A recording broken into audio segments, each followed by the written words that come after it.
ઉદ્વિકાસ સમય બગાડ્યા વગર શરૂ કરી દઈએ છીએ। જીવ વિજ્ઞાન કે જેમાં એક પેટા ક્ષેત્ર છે જેને કહેવામાં આવે છે ઉદ્વિકાસી જીવ વિજ્ઞાન, જેમાં આપણે ઉદ્વિકાસીય ક્રિયાવિધિનો અભ્યાસ કરવામાં આવે છે। જે ક્રિયાવિધિ દ્વારા પૃથ્વી પર જે પણ જીવો છે તે જીવન સ્વરૂપો અને તે જીવોમાં જોવા મળતી જે વિવિધતાઓ છે તે વિવિધતા ઉત્પન્ન થઈ છે। તો ઉદ્વિકાસી જીવ વિજ્ઞાન કે જેમાં પૃથ્વી પર જોવા મળતા જે જીવન સ્વરૂપો છે, જે બી જીવ વિવિધતાઓ છે તે જીવ વિવિધતાના ઇતિહાસનો આપણે અભ્યાસ કરીશું। જે ક્રિયાવિધિ દ્વારા પૃથ્વી પર આવા જીવન સ્વરૂપો અથવા જે વિવિધતા ઉત્પન્ન થઈ હતી।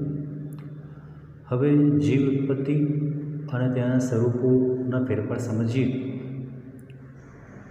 તેના પહેલાં પૃથ્વી કે જેના પર જીવન શક્ય છે, કે પછી તારા હોય, આકાશગંગા હોય, કે પછી બ્રહ્માંડ કેમ ન હોય, તો અહીં આપણે બ્રહ્માંડનો પણ ઉદ્વિકાસનો આપણે અભ્યાસ કરવો પડશે। હવે બ્રહ્માંડની ઉત્પત્તિની વાત કરીએ તો પહેલાં ઉત્પત્તિ જોઈશું, ત્યાર પછી બ્રહ્માંડમાં જોવા મળતા જે ફેરફારો છે તેના વિશે ચર્ચા કરીશું। તો બ્રહ્માંડની ઉત્પત્તિ કહેવાય છે બ્રહ્મો મુજબ 20 બિલિયન વર્ષ પહેલાં, કેટલા વર્ષ પહેલાં? 20 બિલિયન વર્ષ પહેલાં થઈ હતી। તો અહીં બિલિયન યર અગો શોર્ટકટમાં લખીએ છીએ આપણે 20 બિલિયન વર્ષ પહેલાં બ્રહ્માંડની ઉત્પત્તિ થઈ તેવું માનવામાં આવે છે। હવે એ ઉત્પત્તિ સમજાવતો એક થિયરી છે જેને કહેવામાં આવે છે બિગ બેંગ થિયરી। તે થિયરી મુજબ એક ભૌતિક પ્રચંડ વિસ્ફોટ થયો જેને કહેવામાં આવે છે બિગ બેંગ। જે પ્રચંડ ભૌતિક જે વિસ્ફોટ હતો તે હેઠળ એક બિંદુવત સ્વરૂપમાં જે બ્રહ્માંડ હતું કે જેમાં ઊંચું તાપમાન, ઊંચું દબાણ હતું, તે દબાણમાં અચાનક વિસ્ફોટ થવાના કારણે બિંદુવત જે બ્રહ્માંડ હતું તે વિસ્તરવા લાગ્યું પ્રચંડ ધડાકાના કારણે। તો બ્રહ્માંડનું વિસ્તરણ થતું ગયું, સાથે સાથે જે ઊંચું તાપમાન હતું તે તાપમાન ધીરે ધીરે ઘટતું ગયું। બ્રહ્માંડના વિસ્તરણના થોડા સમય પછી, એટલે કે મોટો જે ધડાકો થયો બિગ બેંગ, તેના થોડા મિનિટ પછી બ્રહ્માંડનું તાપમાન લગભગ 1 બિલિયન કેલ્વિન હતું। અને આવા તાપમાને હાઇડ્રોજન, ડ્યુટેરિયમ અને હિલિયમ જેવા અણુઓનું સર્જન થયું, વાયુઓ સર્જાયા। હવે આપણે સવાલ થાય કે ભાઈ હાઇડ્રોજન, હિલિયમ અને ડ્યુટેરિયમ આપણને ખબર છે કે ભાઈ આ જે અણુઓ છે જે તે ન્યુટ્રોન, ઇલેક્ટ્રોન જેવા વિશિષ્ટ કણોથી બનેલું હોય છે। તો એવા ક્વાર્ક્સ હોય, પ્રોટોન હોય, ન્યુટ્રોન હોય, ઇલેક્ટ્રોન હોય, તે આવા ઊંચા તાપમાને જોડાયા હશે અને તેના કારણે હાઇડ્રોજન, ડ્યુટેરિયમ અને હિલિયમ જેવા આપણને અણુઓ મળ્યા। ત્યાર પછી આવા વાયુઓ વચ્ચે ગુરુત્વાકર્ષણ બળ વધવાના કારણે વધુ ગુરુત્વાકર્ષણ બળ હેઠળ હાઇડ્રોજન, હિલિયમ એકઠા થયા અને એકઠા થવાથી આવા વાયુઓ, ધૂળના વાદળો અને જે તારાઓ છે તે તારાઓથી બનતી એક રચના જેને કહેવામાં આવે છે આકાશગંગા, તેનું નિર્માણ શક્ય બન્યું। હવે આકાશગંગાની વાત કરીએ તો બ્રહ્માંડમાં આપણને ખબર છે લગભગ કહી શકાય કે 10⁻11 જેટલી શું છે આકાશગંગાઓ છે। અને આવી આકાશગંગાઓ જે ખૂબ જ પ્રબળ ગુરુત્વાકર્ષણ બળ હેઠળ વાયુ હોય કે ધૂળના જે વાદળો છે તેનાથી ભરેલ હોય છે। તે ઉપરાંત આવી આકાશગંગાની અંદર આપણા સૂર્ય જેવા તારાઓ પણ છે। જે તારાઓ આપણને ખબર છે ખૂબ જ દૂર દૂર હોય છે। કોઈ પણ બે તારા વચ્ચેનું અંતર પ્રકાશ વર્ષમાં મપાય છે। તો આવા અબજો કિલોમીટર દૂર રહેલા જે તારાઓ છે તે તારાઓ સ્વયં સ્ફુરિત એટલે સ્વયં પ્રકાશિત હોય છે અને આવા તારાઓમાંથી પ્રકાશ ઉત્પન્ન થાય છે. હવે પૃથ્વીથી તારાઓ પણ આવા અબજો કિલોમીટર દૂર છે. અબજો કિલોમીટર એટલે આપણે પ્રકાશ વર્ષમાં માપીએ છીએ, આમ તો કિલોમીટર જે અંતર છે. તો આવા અબજો કિલોમીટર દૂર આવેલા જે તારાઓ છે કે જે તારાઓમાંથી પ્રકાશ ઉત્પન્ન થયો છે, તે ઉત્પન્ન થયેલો જે પ્રકાશ છે તે પ્રકાશ પૃથ્વી પર અબજો કિલોમીટર અંતર કાપી લાખો વર્ષ પછી પહોંચે છે અને આપણી આંખમાં પ્રવેશે છે આવો પ્રકાશ. ત્યારે જઈને આપણને આવો તારો દૃશ્યમાન થાય છે. કારણ કે તારાઓ નજીક હોય તો પ્રકાશ આપણી આંખ સુધી પહોંચતા અને કદાચ 1 સેકન્ડ લાગે, તો સેકન્ડ પહેલાં આપણે તારો દેખ્યો, પણ અહીં તારાઓ નજીક નથી, એટલા ખૂબ જ અબજો કિલોમીટર દૂર હોવાથી તે તારાઓમાંથી આવતો જે પ્રકાશ છે તે પૃથ્વી પર આવતા લાખો વર્ષ લાગે છે અને આ રીતે લાખો વર્ષ પછી પૃથ્વી પર આવતો જે પ્રકાશ છે તે પ્રકાશ દ્વારા આપણે તે તારાને નિહાળી શકીએ છીએ. એનો અર્થ થયો કે આપણે લાખો વર્ષ પહેલાંનો તારો જોઈએ છે, એટલે આપણે ભૂતકાળ જોઈ શકીએ છીએ એવું થયું. હવે આપણે વર્તમાનમાં પહોંચી જઈએ તો આપણે જે પૃથ્વી પર રહીએ છીએ તે પૃથ્વીની આસપાસ એટલે પૃથ્વી પર આપણી આસપાસ ઘણી બધી વસ્તુઓ છે જે આપણે તરત જોઈ શકીએ છીએ અને એ તરત જોઈ શકીએ છીએ એનો મતલબ કે આપણે વર્તમાન કાળમાં છે તો વર્તમાનમાં આપણે આવી બધી વસ્તુ જોઈ શકીએ છીએ. તો નજીકની વસ્તુ આપણને ઝડપથી જોવાશે. અગર પ્રકાશ મને ખૂબ ઓછું અંતર કાપવું પડે છે. જ્યારે તારાઓ જોવા માટે આપણે પ્રકાશને ખૂબ લાંબુ અંતર કાપવું પડતું હોવાથી આપણે જે તારો જોઈએ છે તે ખરેખર વર્તમાન નથી, તે ખરેખર તે તારાનો ભૂતકાળ છે. તે તારાની ભૂતકાળની ઝાંખી આપણે જોઈ રહ્યા છે. હવે આપણે આગળના ચેપ્ટરમાં બી આવા ત્યાં એકમો વિશે દેખેલા છે. તો અહીં 1000 મિલિયન બરાબર આપણે 1 બિલિયન થાય છે એવું આપણે આગળના ચેપ્ટરમાં બી દેખેલું છે. અને 1 બિલિયન આપણે લખવું તો 10⁹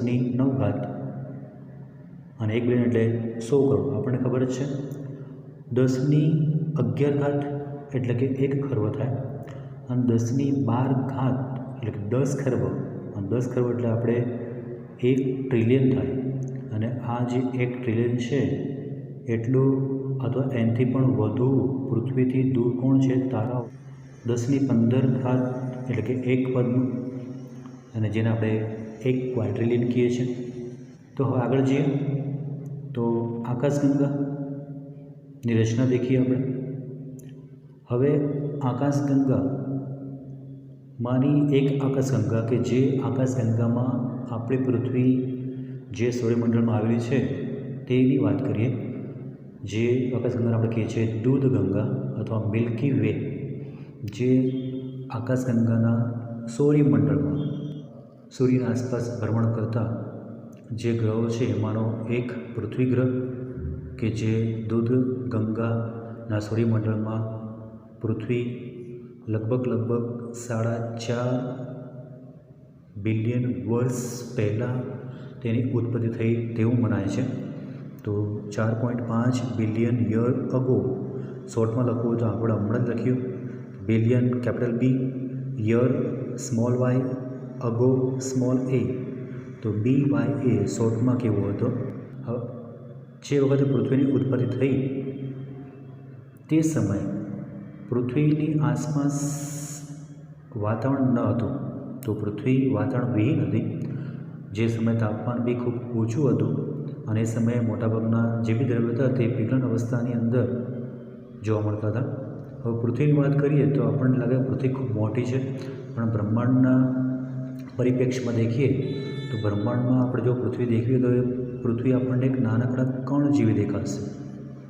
તો શરૂઆતના સમયની અંદર હવે પાણી, મિથેન, કાર્બન ડાયોક્સાઇડ, એમોનિયા જેવા જે વાયુઓ છે તે વાયુઓ પૃથ્વીની આસપાસ પહેલાં જે વાતાવરણ હતું તે વાતાવરણનું નિર્માણ કરે છે. તો પૃથ્વીની આસપાસની સપાટી આગળ તે ભેગા થાય છે અને વાતાવરણનું નિર્માણ કરે છે. જે ભારે ધાતુ હતી,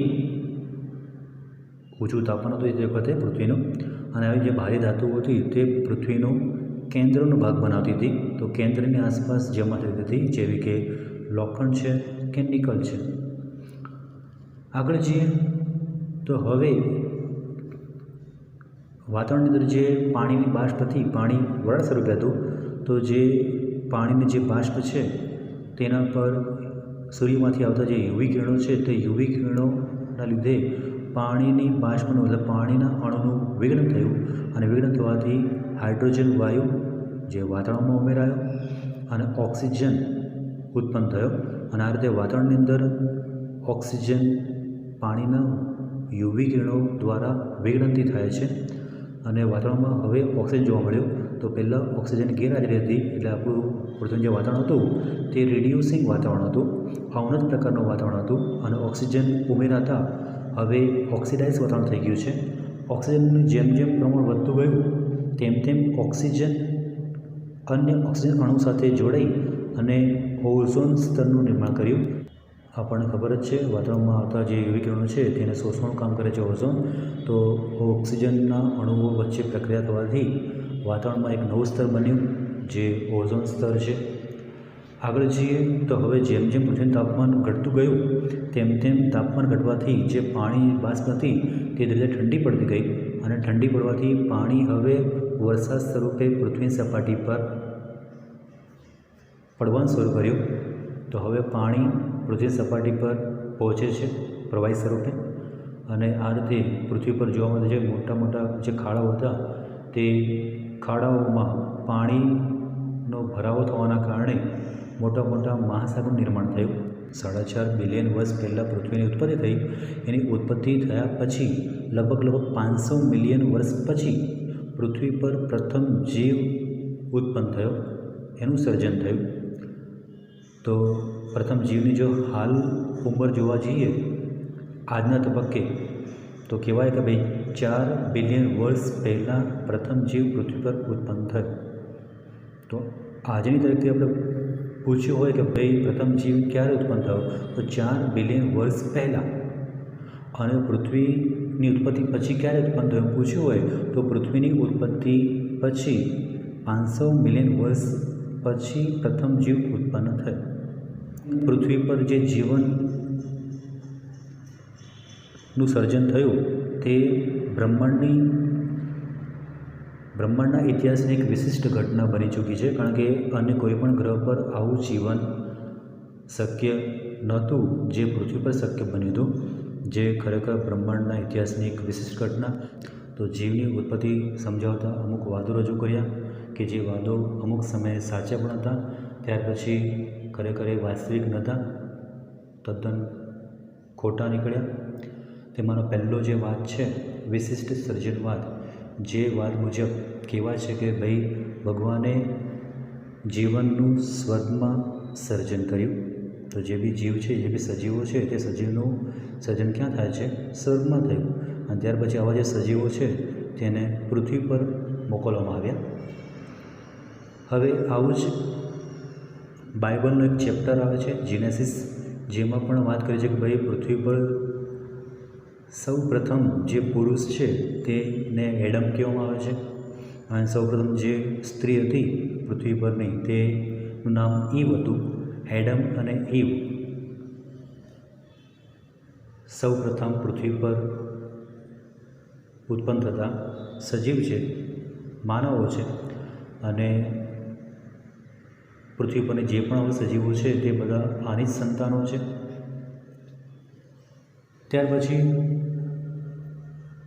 પાદરી સુદ્રેશ પણ કહે છે, તો પાદરી સુદ્રેશના કહેવા મુજબ કે બ્રહ્માંડનું સર્જન ભગવાને 6 દિવસમાં જ કર્યું છે અને 6 દિવસ બ્રહ્માંડનું સર્જન કર્યા પછી, દુનિયાનું સર્જન કર્યા પછી 7મે દિવસે તે આરામ કરે છે અને આ જ પ્રમાણે દર 6 દિવસમાં બ્રહ્માંડનું સર્જન થાય છે અને એનો નાશ થાય છે। તો હિન્દુ માન્યતા પ્રમાણે પૃથ્વી પરના સૌ પ્રથમ પ્રાણી માનવ કહીએ તો મનુ હતો પુરુષમાં અને સ્ત્રીમાં હતી શતરૂપા, જેનું બીજું નામ સંધ્યા અને બ્રાહ્મી હતું। તો આ ધાર્મિકતા પ્રમાણે સર્જન જીવન પદ્ધતિ સમજાવેલી છે।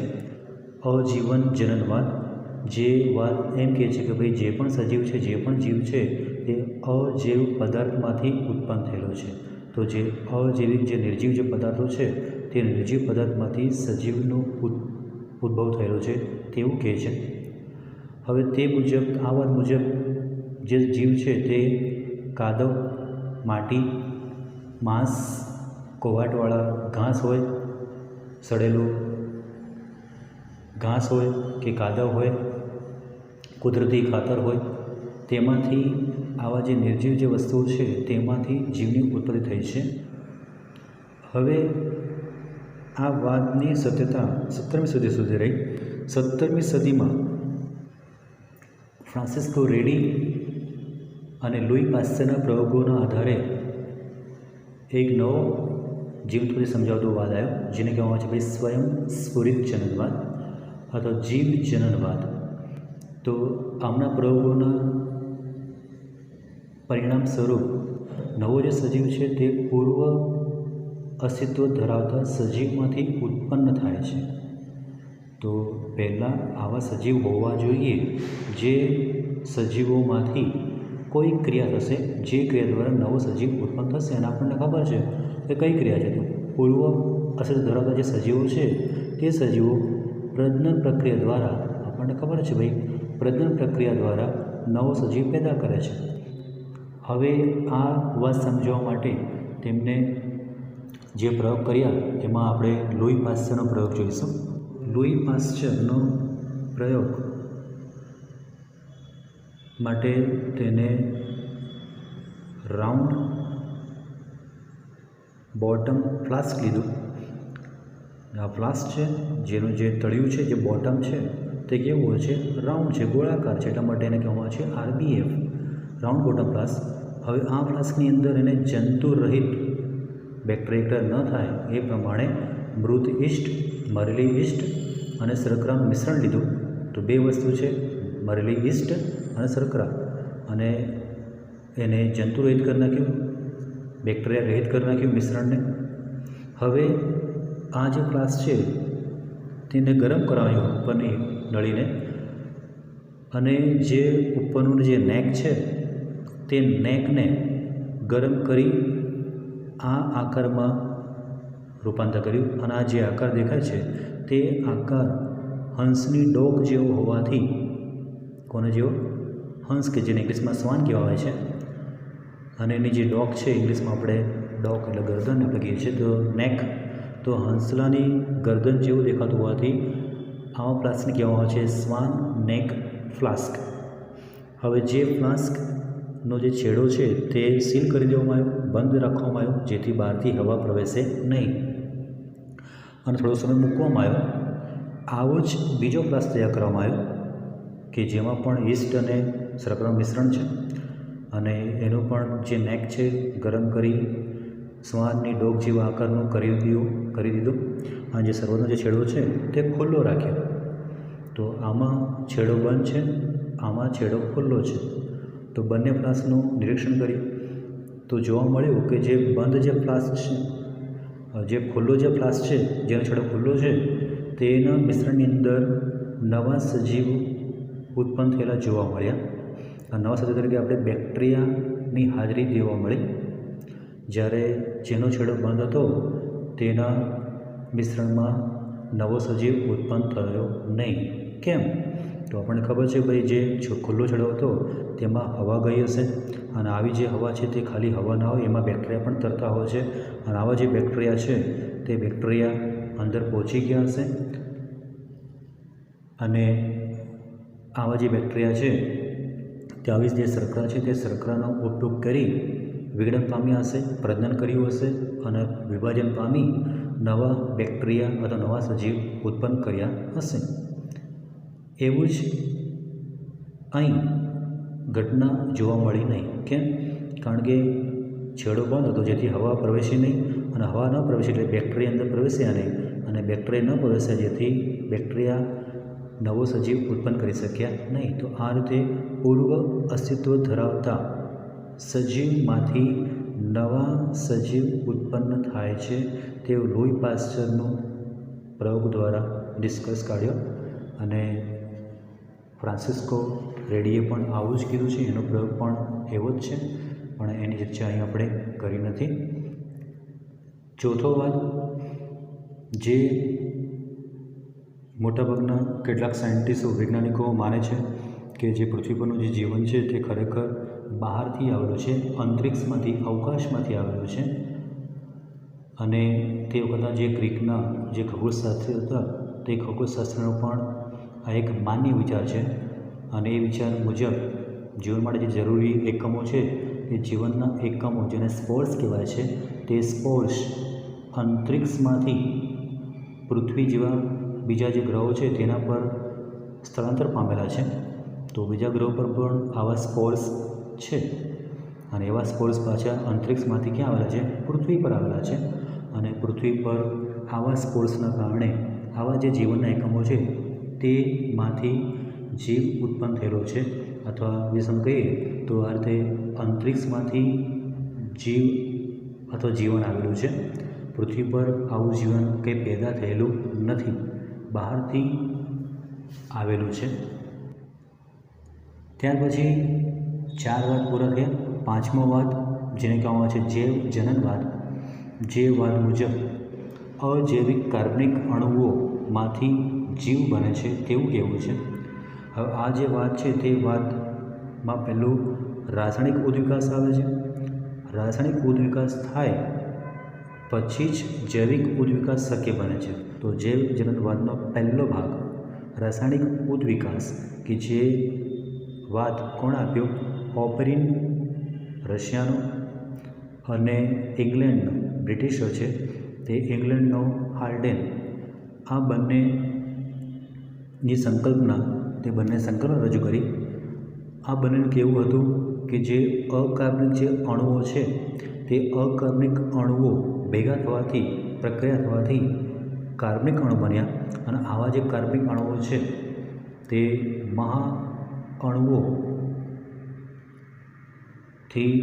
પ્રથમ જીવ ઉત્પન્ન થયો છે તેવું કહેવામાં આવે છે.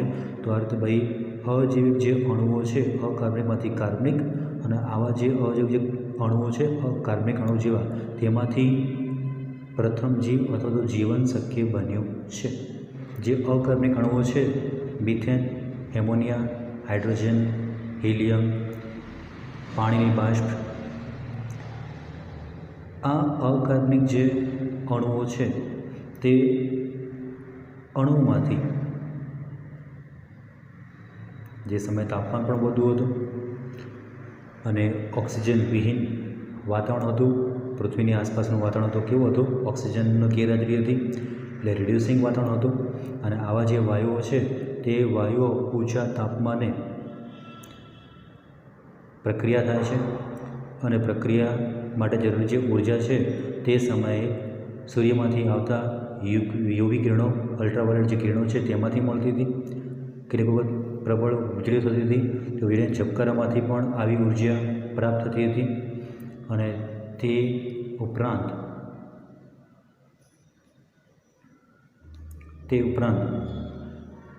પૃથ્વી પર શરૂઆતના સમયમાં ખૂબ જ મોટા મોટા જ્વાળામુખી પણ ફાટતા હતા. તો જ્વાળામુખી પણ એક સક્રિય હતા, અને આ જ્વાળામુખીમાંથી પણ ઉર્જા મળતી હતી. તો આવી જે ઉર્જાઓ છે તે ઉર્જાઓ અને ઊંચા તાપમાન અને ઓક્સિજન વિહીન વાતાવરણના કારણે આવા અકાર્બનિક અણુ વચ્ચે પ્રક્રિયા થઈ, અને એ પ્રક્રિયા ફળ સ્વરૂપે કાર્બનિક અણુ નિર્માણ પામ્યા, જેવા કે RNA હોય, એમિનો એસિડ હોય, પ્રોટીન હોય, પોલિસેક્રાઇડ હોય, વગેરે વગેરે.